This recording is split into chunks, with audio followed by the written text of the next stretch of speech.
Hi, my name's Alex Hill and I work for IMA Schelling UK as the spare parts team leader and coordinator.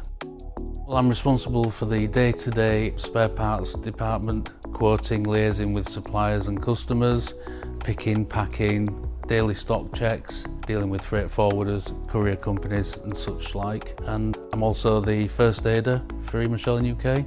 So we carry a vast amount of spare parts in our UK stock to enable customers to have parts within 24 hours, and if the machine is down, they can have the parts same day. As well as carrying all the various spare parts for the shelling beam saws, we also carry an extensive range of the saw blades, which you can have again on site same day if you need to.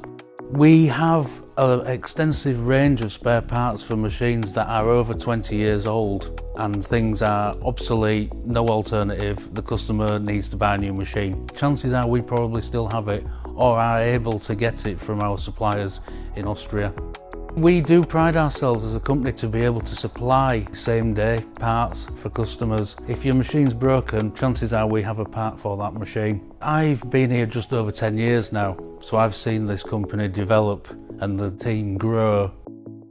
I enjoy every aspect of my job and I love it. Being able to help supply customers with what they need. They know that I'm doing my best for them and they appreciate that. We as a team work very hard. We're all on the same wavelength, so we know when something needs to get done quickly, we just do it. We help each other. It's a fantastic place to be.